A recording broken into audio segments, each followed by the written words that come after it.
لا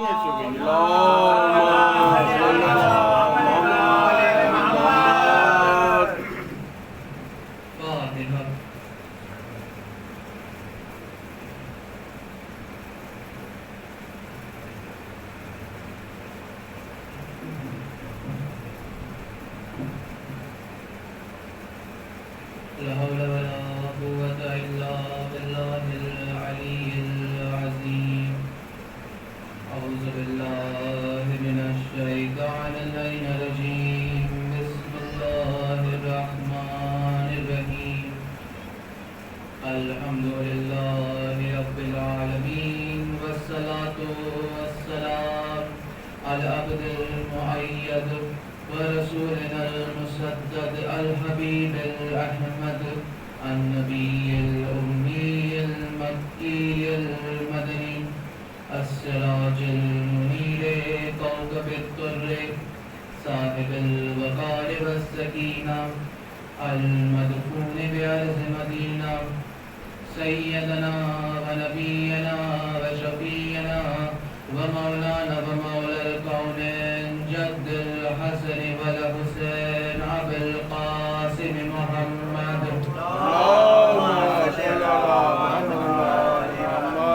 وآل بيته الطيبين الطاهرين المعصومين المظلومين ولعنة الله على أعدائهم أجمعين من يومنا هذا يوم الدين. أما بعد فقد قال يا رسول الله صلى الله عليه وآله وسلم: بسم الله الرحمن الرحيم.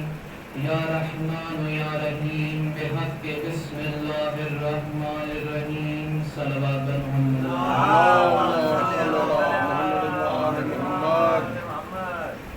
اللہ تعالیٰ نے مظلوم کربلا جو میں نے آج کی گفتگو کے لیے، آج کے ذکر کے لیے جس حدیث کا انتخاب کرا ہے، جب اللہ کا رسول ارشاد فرما رہا ہے کب جمعے کے خطبے میں، جمعے کا جو خطبہ رسول خدا دے رہے تھے اس میں رسول خدا ارشاد فرما رہے ہیں کہ اگر تم کسی بھی پریشانی میں ہو، تمہارے پاس کوئی بھی پریشانی ہے اور تم اس سے باہر نکلنا چاہتے ہو، چاہے وہ رزق کی ہو، چاہے وہ جان و مال کسی چیز کی بھی ہو، تم یہ تسبیح پڑھو: یا رحمان یا رحیم بحق بسم اللہ الرحمن الرحیم. پھر سنیے: یا رحمان یا رحیم بحق بسم اللہ الرحمن الرحیم. رسول خدا کہہ رہے ہیں کہ اس تسبیح کو پڑھو، تم صحیح و سلامت رہو گے، تمہارا مال بچا رہے گا، کوئی بھی پریشانی تمہارے ساتھ ہوگی وہ تم سے دور بھاگ جائے گی. صرف یہ، لیکن اس پہ ایک شرط تھی کہ اس تسبیح کو کم سے کم 100 مرتبہ پڑھنا تھا. یا رحمان یا رحیم بحق بسم اللہ الرحمن الرحیم پورا 100 مرتبہ پڑھنا تھا. تو اس میں ایک شخص تھا اس خطبے میں، اب وہ مدینے سے کوفے کی طرف روانہ ہوا. اب راستے میں اس نے پیڑوں کو دیکھا تو اس نے سوچا تھوڑا آرام کر لے، لیکن تھک بھی گیا تھا، صبح سے سفر کر رہا تھا خطبے کے بعد سے، جمعے کی نماز کے بعد سے. تو اس نے وہاں آرام کرنے کا سوچا، وہ اترا، وہ لیٹا اور سو گیا. جیسے ہی سویا اب اس کی آنکھ کھلی تو اس کو محسوس ہوا کہ وہ بندھا ہوا ہے، کسی نے اس کو باندھ کے رکھا ہوا ہے. اب اس نے آنکھوں کھول کے دیکھا اس کے ہاتھ بندھے، پاؤں بندھے. اب اس کو حیرت ہوئی کون مجھے باندھ کے گیا ہے. اب چاروں طرف وہ دیکھنے لگا کہ کون ہے بھائی. اتنے میں ایک نقاب پوش آیا، وہ تلوار لے کر کہنے لگا کہ میں تمہارا قتل کر دوں گا. تو اس نے کہا بھائی میں نے تمہارا کیا بگاڑا ہے، میرا قتل کیوں کرو گے؟ تو اس نے کہا کہ تم نے عبداللہ کی یتیم کا کلمہ پڑھا ہے، اسی کے عوض میں تمہیں قتل کر رہا ہوں. اب یہ سننا تھا، اس کی حالت خراب ہوئی. جیسے ہی اس نے تلوار اٹھائی مارنے کے لیے، اس کو فوراً یاد آیا کہ رسول نے صبح یہ حدیث ارشاد فرمائی ہے. تو اس نے فوراً پڑھنا شروع کر دیا: یا رحمان یا رحیم بحق بسم اللہ الرحمن الرحیم، یا رحمان یا رحیم بحق بسم اللہ الرحمن الرحیم. کم سے کم 5 سے 6 مرتبہ پڑھ پایا تھا کہ جیسے ہی تلوار چلی پیچھے سے ایک بہت تیز آواز آئی: خبردار. پیچھے سے آواز آئی خبردار. جیسے ہی اس نقاب پوش نے پیچھے مڑ کر دیکھا کوئی نہیں تھا. وہ تھوڑی دور کے لیے بھاگا کہ کوئی آس پاس تو ہے نہیں, چاروں طرف وادیاں تھی, کوئی تیر نہ مار دے اس کو. اتنے میں اس کو موقع مل گیا, یہ پڑھتا گیا یا رحمان یا رحیم بحق بسم اللہ الرحمن الرحیم. کم سے کم 50 مرتبہ یہ پڑھ چکا تھا. پھر وہ شخص واپس آیا, اس نے پھر تلوار اٹھائی. جیسے ہی مارنا چاہا, پچھلی آواز سے زیادہ تیز آواز اس بار آئی, خبردار مارنا نہیں. وہ پھر بھاگا پیچھے کی طرف, بھاگا, پھر وہ واپس آئی. اتنے میں اس کی 100 مرتبہ یہ تسبیح پوری ہو گئی. جیسے ہی یہ 100 مرتبہ تسبیح پڑھ ہو گئی, جیسے ہی اس نے تلوار چلائی, تلوار اس کی گردن پہ اڑی, چلی اور اڑی اس کی گردن. تلوار اس پہ چلی, تلوار اس کی گردن پہ چلی, اڑ گئی اس کی گردن. اب کیسے بھی کر کے اس نے اپنے ہاتھوں کی رسیوں کو کھولا. اتنے میں دیکھا کہ ایک اور شخص آیا, اس نے اس کی پاؤں کی رسیوں کو کھولا. کھولنے کے بعد جیسے ہی وہ کھڑا ہوا, وہ شخص غائب, وہ شخص غائب. تو اب یہ کیا ہوا, یہ کوفے کی طرف نہیں گیا, یہ واپس مدینے آیا. مدینے آ کے رسول خدا کی بارگاہ میں کہنے لگا, اے رسول خدا, جو آپ نے حدیث ارشاد فرمائی تھی, جو آپ نے تسبیح بتائی تھی, میں نے اس کو پڑھا, اس میں میری جان بچ گئی ہے, اس تسبیح کی فضیلت میں میری جان بچ گئی ہے, کہ مجھے اتنا بتا دیے کہ جو شخص میری مدد کرنے کے لیے آیا تھا وہ کون تھا. رسول خدا نے کہا, میں ملواؤں تم سے, تم پہچان پاؤ گے؟ اس نے کہا, یا رسول اللہ, چہرہ تو نہیں دیکھا تھا, بس آنکھوں کو دیکھا تھا, پہچان لوں گا. تو رسول خدا نے اپنی دائیں طرف دیکھ کر کہا, یا علی, اپنے چہرے سے نقاب تو ہٹائیے. صلوات پڑھیے. صرف تسبیح یا رحمان یا رحیم بحق بسم اللہ الرحمن الرحیم. رسول خدا کہہ رہے ہیں کہ یہ تسبیح پڑھو, میرا ولی تمہاری مدد کے لیے پہنچے گا. بہرحال اتنی فضیلت علی ابن ابی طالب کی ہے, اس ذات کی. اور دیکھیے ہمارا عقیدہ کیا ہے کہ مولا کی شان میں نہ جانے کتنی آیتیں نازل ہوئیں. 1000 سے زیادہ آیتیں صرف میرے مولا کی شان میں نازل ہوئیں. اب بھلے ہی لوگ کہتے رہے کہ نہیں ہوئی, لیکن ہمارا عقیدہ یہ ہے کہ مولا کی شان میں 1000 سے زیادہ آیتیں نازل ہوئیں. تو ایک شخص نے مولا سے پوچھا کہ یا علی, آپ کی شان میں 1000 سے زیادہ آیتیں نازل ہوئی, 1000 سے زیادہ, ان سب میں سے آپ کی سب سے پسندیدہ آیت کون سی ہے؟ اب آپ یہ سوچئے کہ جب کسی کے شان میں اتنی آیتیں ہوں, اب اس کو ڈھونڈنا پڑے گا نا, ہر آیت کو دوبارہ پڑھے گا, پھر بتائے کہ میری پسندیدہ آیت کون سی ہے.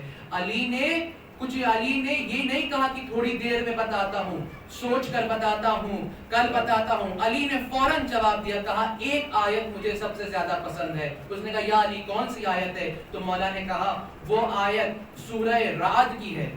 سورہ رعد مطلب بجلی, 13واں سورہ ہے, اس کی آخری آیت ہے. اس میں یہ اللہ ارشاد فرما رہا, بسم اللہ الرحمن الرحیم, وَيَقُولُ الَّذِينَ كَفَرُوا لَسْتَ مُرْسَلًا قُلْ كَفَىٰ بِاللَّهِ شَهِيدًا بَيْنِي وَبَيْنَكُمْ وَمَنْ عِندَهُ عِلْمُ الْكِتَابِ. اس میں خداوند عالم ارشاد فرما رہا ہے اپنے حبیب سے کہ اے حبیب, یہ جتنے بھی کافر اس دنیا میں سب کہیں گے کہ آپ اللہ کے رسول نہیں ہیں, آپ اللہ کے رسول نہیں ہے. تو اب یہ اللہ کا ارادہ ہے کہ اب اللہ جو ہے کوئی دلیل نہیں پیش کرے گا, کوئی معجزہ نہیں پیش کرے گا, بس 2 گواہ کافی ہیں.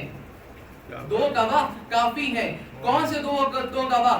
ایک اللہ خود, ایک رسالت ثابت کرنے کے لیے ایک خداوند عالم خود گواہ ہے. اور آگے آیت میں ہے کہ شہیدم بینی و بینکم ومن عنده علم الکتاب, اور وہ کہ جس کو اس پوری کتاب کا علم ہو, جس کو اس پوری کتاب کا علم ہو. اب ہمارا تو یہی عقیدہ ہے کہ رسول کے بعد اس پوری کائنات میں اگر کسی کو قرآن کا پورا علم ہے تو وہ صرف علی ابن ابی طالب ہے,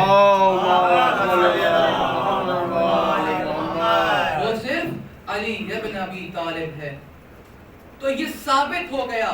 اور یہ مولا کیا, تو اس نے پوچھا کہ اے مولا یہ بتائیے اس میں آپ کو خاص کیا لگا؟ تو مولا کہنے لگے کہ مجھے یہ پسند آیا کہ خداوند عالم نے اپنے نام کے فوراً بعد میرا نام جوڑ دیا. اس آیت سے یہ ثابت ہو گیا کہ بھلے ہی اگر زمین و آسمان نہ ہوتے، چرند پرند، جبرائیل، میکائیل، فرشتے، یہ جو بشر ہے، کچھ نہ ہوتا، بس ایک علی اگر گواہی دیتے تھے تب بھی رسول کی رسالت ثابت تھی۔ یہ فضیلت علی ابن ابی طالب ہے۔ دیکھیں اسی سے تو سب علی کے خلاف ہوئے، کیونکہ جب فضیلتوں کو بھائی رسول اللہ نے نہ جانے کتنی حدیثیں ارشاد فرمائی ہیں صرف مولا کائنات کی شان میں، اسی کو دیکھ کر تو سب کے سینے چلتے تھے۔ سب سے پہلی بات کہاں جلا کہ جب مولا کائنات کی پیدائش کعبے میں ہوئی۔ میں نے کہا سے کل شام کی مجلس میں بھی، درگاہ میں بھی کعبے کا ذکر ہوا تھا مولا کی پیدائش کا، آج بھی میں کرنے لگا ہوں کہ میرا علی کیسے پیدا ہوا۔ اب سنیے گا کہ جب فاطمہ بنت اسد آئیں، کیسے آئیں؟ شکم میں اللہ کا ولی ہے۔ آنے کے بعد کعبے کے سامنے کھڑی ہو گئی۔ کعبے کے سامنے آگے کھڑے ہونے کے بعد انہوں نے سوچا کہ یہ وہی جن ایک مجھ سے پہلے ایک بار ایک اور بی بی چلی آئی تھی یہیں پر، تو اللہ نے اسے واپس بھیج دیا تھا۔ اب فاطمہ بنت اسد کیا سوچ رہی ہیں؟ کہہ رہی کہ اپنے آپ سے کہہ رہی ہیں کہ اے فاطمہ بنت اسد، کچھ تجھ کو خبر ہے تو آئی ہے وہاں پہ، کچھ تجھ کو خبر ہے تو آئی ہے وہاں پہ، ایک بار چلی آئی تھی مریم بھی جہاں پہ، ایک بار چلی آئی تھی مریم بھی جہاں پہ، اللہ نے اسے روک کے پوچھا تھا یہاں پہ، اللہ نے اسے روک کے پوچھا تھا یہاں پہ، کیا بات ہے کچھ علم ہے آئی ہو کہاں پہ، کچھ بات ہے کہ کچھ علم ہے آئی ہو کہاں پہ، عصمت کا لوشتہ کوئی افسانہ نہیں ہے، عصمت کا لوشتہ کوئی افسانہ نہیں ہے، مریم تو پلٹ جا یہ زچا خانہ نہیں ہے، مریم تو پلٹ جا یہ زچا خانہ نہیں ہے۔ اب فاطمہ بنت اسد کہنے لگی وہ مادر نبی تھی، اللہ نے کعبے میں داخل ہونے نہیں دیا، تو مجھ کو کہاں اندر داخل ہونے دے گا؟ بطول صغرا تھی، اس کو داخل نہیں ہونے دیا۔ فاطمہ بنت اسد نے اپنے قدم واپس لیے، اتنے میں اللہ کی آواز آئی، اللہ کہتے ہیں کہ یہ سچ ہے۔ کس سے کہہ رہے ہیں؟ فاطمہ بنت اسد سے، کہ یہ سچ ہے تو محسنہ ذات جری ہے۔ توجہ جملوں پہ اللہ تعریف کر رہا ہے کہ یہ سچ ہے تو محسنہ ذات جری ہے، کونین کی رحمت تیری گودی میں پلی ہے، کونین کی رحمت تیری گودی میں پلی ہے، مریم کی طرح کس طرح چپ چاپ چلی ہے، مریم کی طرح کس طرح چپ چاپ چلی ہے، عیسیٰ تو نہیں تیرے شکم میں تو علی ہے، عیسیٰ تو نہیں تیرے شکم میں تو علی ہے۔ اب جیسے ہی یہ فاطمہ بنت اسد نے سنا، اب کھڑی ہوئی ہو، انہوں نے طواف کعبہ شروع کرا۔ طواف کعبہ شروع کرنے کے بعد رکن یمانی کے سامنے کھڑے ہو کے شیر خدا کی ماں کہنے لگی، در تھا وہ ابھی بند ہے، ابھی کھلا نہیں ہے۔ فاطمہ بنت اسد کہتی ہیں کہ جس گھر کو بنایا تھا رسولوں نے مسلسل، جس گھر کو بنایا تھا رسولوں نے مسلسل، ہے میرا پسر ان کے لیے مقصد اول، ہے میرا پسر ان کے لیے مقصد اول، چاہتی ہوں کہ ہو جائے یہ تکمیل مکمل، چاہتی ہوں کہ ہو جائے یہ تکمیل مکمل، پر کیا کروں دیوار میں در تو ہے مکفل، پر کیا کروں دیوار میں در تو ہے مکفل۔ اب مجھے توجہ چاہیے ایک ایک شخص کی جو یہاں بیٹھا ہے، جملے پہ جائیے گا کہ پر کیا کروں دیوار میں در تو ہے مکفل، یا در سے یہ کہہ، یا در سے یہ کہہ راستہ دے اپنے ولی کو، ورنہ میں بلا لیتی ہوں مشکل میں علی کو۔ صلوات پڑھنے پر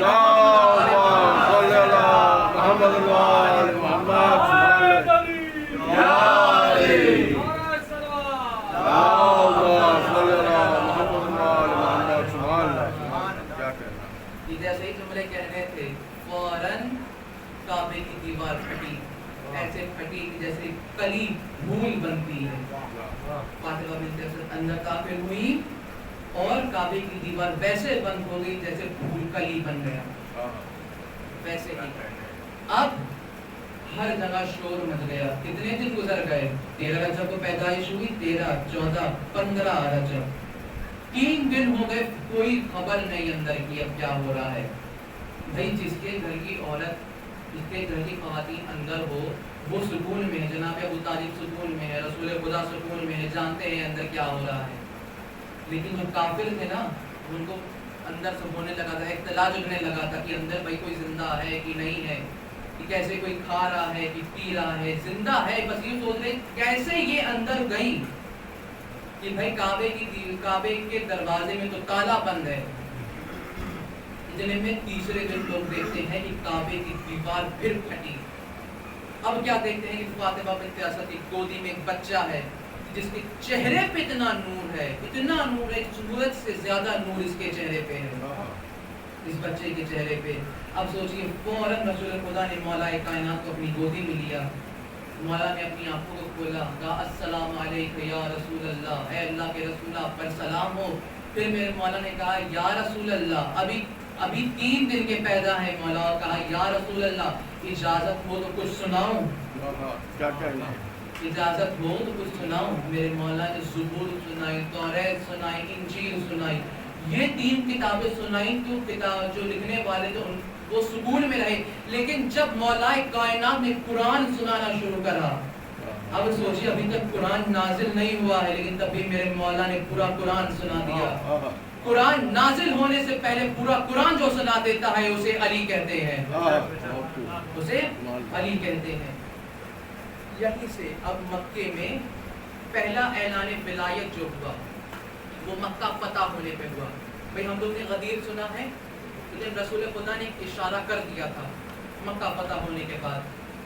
جب مکہ فتح ہوا تھا تو اللہ کی طرف سے آواز آئی کہ اے میرے حبیب, اب میں یہ چاہتا ہوں کہ آپ کعبے کو بتوں سے پاک کر دیجیے, کعبے کو بتوں سے پاک کر دیجیے, لیکن ایک شرط, علی کو اپنے کندھوں پہ چڑھا لیے, علی کو اپنے کندھوں پہ چڑھا لیے. اب جیسے ہی اب میں یہ کہنا چاہوں گا کہ اے پروردگار, یہ وہ نبی ہے کہ جو اپنے ایک انگلی کے اشارے سے چاند کو 2 ٹکڑوں میں تقسیم کر دے, اس سے کہہ دیتا وہ اپنے ایک انگلی کے اشارے سے بتوں کو توڑ دیتا. یہ وہ علی ہے جو اپنے ایک انگلی کے اشارے سے سورج کو مغرب سے پلٹا سکتا ہے, اس سے کہہ دیتا وہ اپنے ایک انگلی کے اشارے سے بتوں کو توڑ دیتا. یہ تیری کیسی مصلحت ہے کہ علی کو رسول کے کندھوں پہ چڑھا کے بتوں کو توڑنا ہے. رسول نے بھی اس پہ وضاحت کری کہ رسول بتاتے ہیں آگے کہ علی کیوں میرے کندھے پہ سوار ہوئے, کیونکہ جو یہ کندھے تھے رسول کے, یہ عام کندھے نہیں تھے, مہر نبوت تھے, مہر نبوت ہے. ایک طرف لا الہ الا اللہ لکھا ہوا تھا, دوسری طرف محمد رسول اللہ لکھا ہوا تھا, درمیان میں علی ولی اللہ کھڑا ہوا. کیا کہنا, بہت خوب. درمیان میں علی ولی اللہ کھڑا ہوا. علی کا کھڑا ہونا یہ ثابت کر دیتا ہے کہ لا الہ الا اللہ قائم ہے تو علی کی وجہ سے, محمد رسول اللہ قائم ہے تو علی کی وجہ سے. اب جیسے ہی اہل سنت کتابیں بھی لکھتی ہیں کہ جیسے ہی علی کو رسول کے کندھوں پہ دیکھا, فوراً صحابی دوڑے, کہا یا رسول اللہ ہم سے کہہ دیتے, ہم علی کو اپنے کندھوں پہ چڑھا لیتے. فوراً رسول نے مسکرا کر کہا یہ ولایت کا بوجھ ہے, سوائے نبوت کوئی اور اٹھا ہی نہیں سکتا. کیا کہنا. پہلا اعلان ولایت یہاں ہوا. اب یہاں سے شروع دشمنی تھی علی بن ابی طالب کی, کرتے کرتے بم کا پھوٹا غدیر کے میدان میں. رسول کا آخری حج ہے. اب اس شاعر نے اس غدیر کی ایسی منظر کشی کری, اس کو سنیے گا. جلدی باتوں کو سمیٹ رہا ہوں, زیادہ وقت نہیں لوں گا باپ کا. کہ وہ شاعر لکھتے ہیں کہ رخسار ممکنات کا غازہ غدیر ہے, رخسار ممکنات کا غازہ غدیر ہے, انسانیت کے جسم میں تازہ غدیر ہے, انسانیت کے جسم میں تازہ غدیر ہے. کلمہ پڑھا جنہوں نے خلافت کے شوق میں, کلمہ پڑھا جنہوں نے خلافت کے شوق میں, ان سب کی بے بسی کا جنازہ غدیر ہے, ان سب کی بے بسی کا جنازہ غدیر ہے. اب یہاں پہ رسول خدا نے تاریخ لکھتی ہے کہ جب منبر بنا تھا, بہت اونچا منبر تھا. لوگ کہتے ہیں کہ علی کہتے چڑھے, کتابیں لکھتی ہیں کہ رسول خدا منبر کے سب سے اوپر, علی نیچے. رسول خدا نے اوپر سے اپنا ہاتھ دیا نیچے کی طرف اور مولا کائنات کو تھاما اور فوراً اوپر کھینچ لیا. منبر پہ لا کے ہاتھوں کو بلند کر کے کہا من کن تو مولا ہو فہذا علی المولا. بہت طولانی خطبہ دیا, اس میں نہیں جا رہا کیونکہ اگر وہ پڑھنے لگا تو بہت وقت ضائع ہو جائے گا. اب میں چند مصروں میں غدیر سمیٹ رہا ہوں. سنیے گا کہ بس میں ولا نبی نے سجائی غدیر میں. یہ غور سنیے گا, اس میں پوری غدیر ہے کہ بس میں ولا نبی نے سجائی غدیر میں, خود کے بریان عید منائی غدیر میں, خود کے بریان عید منائی غدیر میں. اللہ کو پیار آ گیا اپنے حبیب پر, اللہ کو پیار آ گیا اپنے حبیب پر, جب تھام لی علی کی کلائی غدیر میں, جب تھام لی علی کی کلائی غدیر میں. سرور سے تھی بڑوں کی بڑی رشتہ داریاں, سرور سے تھی بڑوں کی بڑی رشتہ داریاں, لیکن کوئی بھی کام نہ آئی غدیر میں, لیکن کوئی بھی کام نہ آئی غدیر میں. تو آگے شاعر لکھتے ہیں اب جیسے ہی اعلان ولایت ہوا, جو علی کے چاہنے والے تھے وہ تو جھوم اٹھے, لیکن کچھ بغض علی رکھنے والے بھی وہاں موجود تھے. اب ان کے سینے میں جلن شروع ہو گئی کہ یہ رسول خدا نے کیا کہہ دیا. اب شاعر لکھتا ہے کہ سلمان نے کیا نہ کسی کا بھی احترام, سلمان نے کیا نہ کسی کا بھی احترام, اس نے بھی کھری کھری ہی سنائی غدیر میں, اس نے بھی کھری کھری ہی سنائی غدیر میں.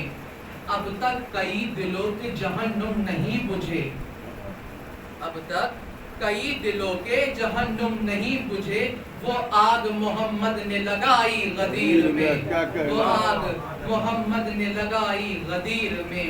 اب آخری میں جب اعلان ولایت ہوا تو ایک منکر علی آیا, تو اللہ نے اس کے ساتھ کیا کرا کہ ایک منکر علی کی محمد کے سامنے, ایک منکر علی کی محمد کے سامنے پتھر سے کی ہے رب نے پٹائی غدیر میں, پتھر سے کی ہے رب نے پٹائی غدیر میں.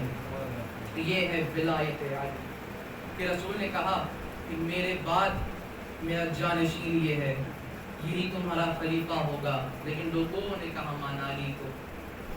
اہل سنت کتابیں لکھتی ہیں کہ علی ابن ابی طالب, اہل سنت لکھتے ہیں کہ بھائی جو ہم 4 خلیفاؤں کو مانتے ہیں ان کے دور خلافت کو دیکھا جائے تو سب سے مظلوم شخصیت اگر ہے تو وہ علی ہے, سب سے مظلوم خلیفہ.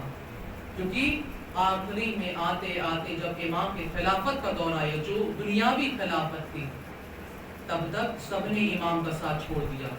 شام والوں نے اپنی الگ حکومت بنا لی, سب ادھر الگ الگ ہو گئے, کسی نے علی کا ساتھ نہیں دیا. اہل سنت کتابیں لکھتی ہیں کہ لوگوں نے نہ جانے کیسے کیسے, یہ شیعہ کتابوں سے میں نہیں کہہ رہا جملے, یہ اہل سنت کہہ رہے ہیں کہ ایسے ظلم ہوئے ہیں کہ کوئی بیان نہیں کر سکتا. یہاں تک کہ آل حسن پہ اتنے ظلم ہوئے ہیں کہ ان کو ایک کمرے میں بند کر کے, جیسے آج کہا جاتا نا ایئر ٹائٹ, ایسا بند کر دیا تھا تاکہ ہوا آ نہ سکے کمرے کے اندر.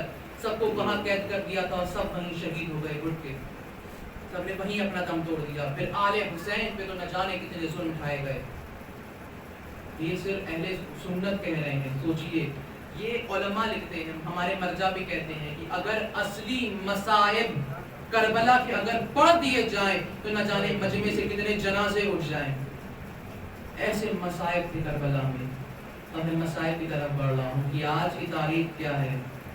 آج 7 محرم کی تاریخ ہے. آج قیام حسینی میں پانی بند کر دیا گیا ہے. آج ہر طرف دیکھ رہے ہیں نا, سبیلیں پلائی جا رہی ہیں, پانی پلائی جا رہی ہے حسین بن علی کی یاد میں. میں یہی کہوں گا کہ جب بھی آج پانی پیے گا, آج سے لے کر کبھی بھی پانی پیے گا, ہمیشہ حسین کی پیاس کو یاد کر لیے گا. یہ سوچ لیے گا کہ اب حسین کے خیمے میں پانی بالکل بند ہو گیا ہے. اور آج کی تاریخ ایک شہزادے سے بھی منسوب ہے جس کا نام قاسم ابن حسن ہے. عمر کتنی ہے؟ 13.5 برس کی عمر ہے.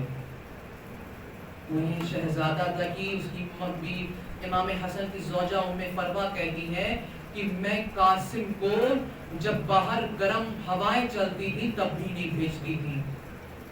کیوں؟ کیونکہ مولا کی جو جو کہتے ہیں نا کہ جو توچا تھی اتنی کمزور تھی، اتنی مطلب کیا کہیں کہ جب بھی گرم ہوا پڑتی تھی تو ان کی پورا سب پھٹنے لگتا تھا، چہرہ لال ہونے لگتا تھا، اتنے نازک تھے میرے مولا۔ اب سوچی کربلا کے میدان میں کیا ہوا اسی قاسم کے ساتھ۔ امام حسن علیہ السلام جب ان کا آخری وقت تھا تو جناب قاسم کی عمر صرف اور صرف میرے خیال سے 2 سے 3 سال کی تھی، اور جناب قاسم کو اپنے سینے پہ لٹالے ہوئے تھے۔ فروا کہنے لگی کہ اے قاسم اپنے بابا کے سینے سے ہٹ جائیے، آپ کے بابا کو زہر مل چکا ہے، آپ کے بابا کو زہر مل چکا ہے۔ حسن نے کہا اے فروا ابھی قاسم کو میرے پاس سے مت اٹھاؤ، مجھے کچھ باتیں قاسم سے کہنی ہے، اب نہ جانے کیا بات باپ بیٹے میں ہوئی۔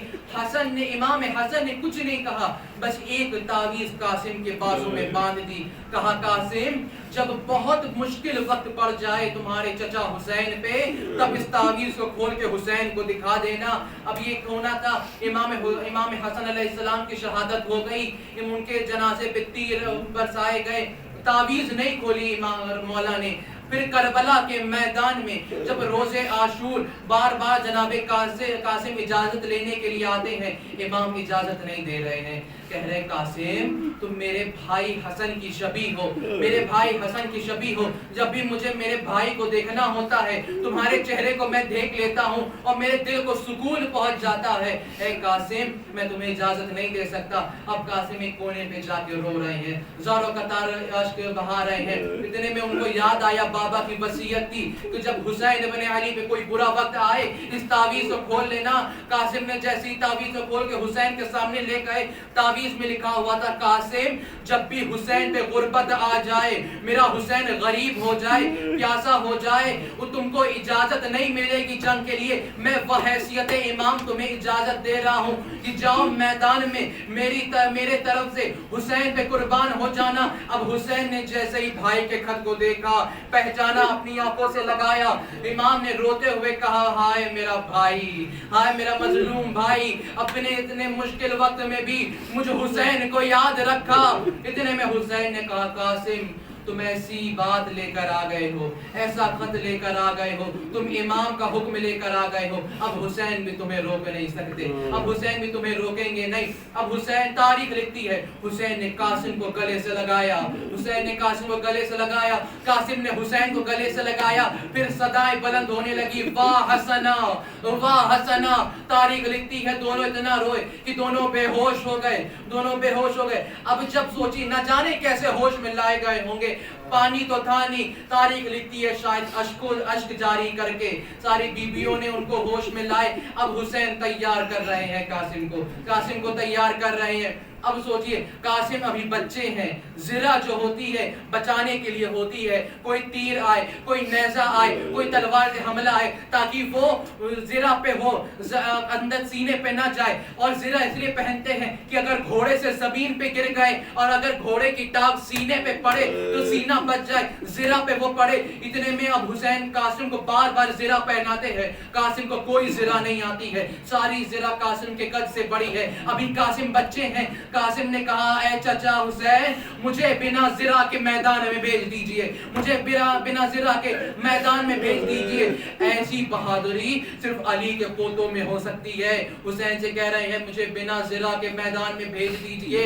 اب حسین نے قاسم کو گود میں اٹھایا، وہ گھوڑے پہ سوار کرایا، ابھی اتنے چھوٹے تھے کہ گود میں اٹھایا، گھوڑے پہ سوار کرایا، میدان میں بھیجا۔ تاریخ لکھتی ہے ایسی جنگ کری کہ ساری فوجیں پیچھے پیچھے بھاگنے لگی، فرات کی طرف بھاگنے لگی۔ اتنے میں ایک عمر سعد کی آواز آئی کہ اے فوج یہ ایسے نہیں مارا جائے گا، چاروں طرف سے قاسم کو گھیرو، چاروں طرف سے قاسم کو گھیر کے قاسم پہ حملہ کرو۔ اب قاسم کو ساری فوج نے چاروں طرف سے گھیرا، 9 لاکھ کی فوج نے ایک اکیلے 13 برس کے بچے کو گھیرا۔ اتنے میں ایک ملعون نے ایسا گرز برسا قاسم کے سر پہ مارا. قاسم کا سر ایسے کھلا جیسے قرآن کھلتا ہے. قاسم زمین کربلا پہ آئے, صدا بلند کری السلام علیکہ یا ابا عبداللہ, اے چچا حسین میرے آخری سلام کو قبول کریے. اب حسین بڑے قاسم کی لاش کی طرف, مگر ہائے رے حسین کی غربت. قاسم کی لاش پہنچنے سے پہلے جب قاسم گھوڑے سے گرے تھے, اس ملعون عمر نے ادھر کے گھوڑے ادھر کے گھوڑے ادھر دوڑا دیے. ارے گھوڑوں کی ٹاپوں کے نیچے 13 برس کے قاسم کا لاشا آیا. قاسم کا لاشا ٹکڑوں میں تقسیم ہو گیا. حسین نے اپنی ابا کو بچھایا, قاسم کے لاشوں کو ٹکڑے کو اکٹھا کرا, پھر گٹری میں باندھ کر مدینے کا رخ کرا. کہا بھائی حسن آپ کی قربانی قبول ہو گئی, آپ کا قاسم میدان سے واپس آیا ہے. واہ حسنا واہ غربتا. الا لعنت اللہ علی القوم الظالمین. انا للہ وانا الیہ راجعون. بذنب غزائری وتسلیما بامرک. بارے لہب ہماری چھوٹی سی عذاب قبول فرما. جتنے بھی لوگ اس فرش عذاب پہ چل کے آئے ہیں ان کے ایک ایک قدم کو قبول فرما. پروردگار جتنے بھی حاجات اپنی حاجات لے کر آئے ہیں اس فرش عذاب ان سب کی حاجات کو قبول فرما. پروردگار جو بھی بیمار ہوں ان کو سید سجاد و بی بی سغرا کے صدقے میں شفا عطا فرما. پروردگار دعاؤں میں عظیم دعا یہی ہے کہ منتقی میں کون حسین وارث بطول یوسف الزہرا امام مہدی علیہ السلام کے ظہور میں تاجیل فرما. اور ہمارے کردار کو اصلاح کر دے کہ امام اپنے غلاموں میں شمار کر لے. ماتم حسین.